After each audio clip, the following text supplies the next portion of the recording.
सत्य प्रथम सत्य परम सत्यम सत्यस्य योनि निहितां सत्य सत्यस्य सत्यामृत सत्यनेत्र सत्य समात्मं शरणं प्रपन्ना।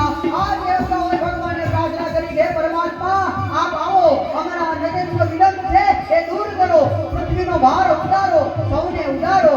आज भगवान मध्य रात्रि આવ્યા અને ચતુર્ભુજ સ્વરૂપે દેવકીના ગર્ભની અંદર પ્રગટ થયા। બોલો ચતુર્ભુજ નારાયણ ચતુર્ભુજ સ્વરૂપે ભગવાન આવ્યા। આ તરફ યશોદાના ગર્ભની અંદર ભગવાનની